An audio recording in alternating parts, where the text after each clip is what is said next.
I know many of you are keen to hear about what's happening with the independent review of Estyn's role in supporting education reform.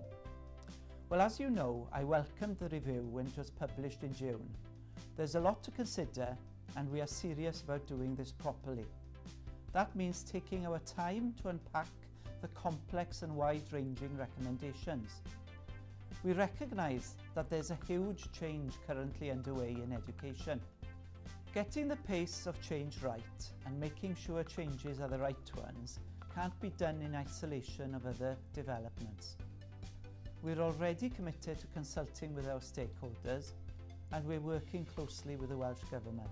We will keep you up to date with progress, and we will have a transition plan in place by early next year. For the latest information on our review and other news, follow us on social media or sign up for email alerts.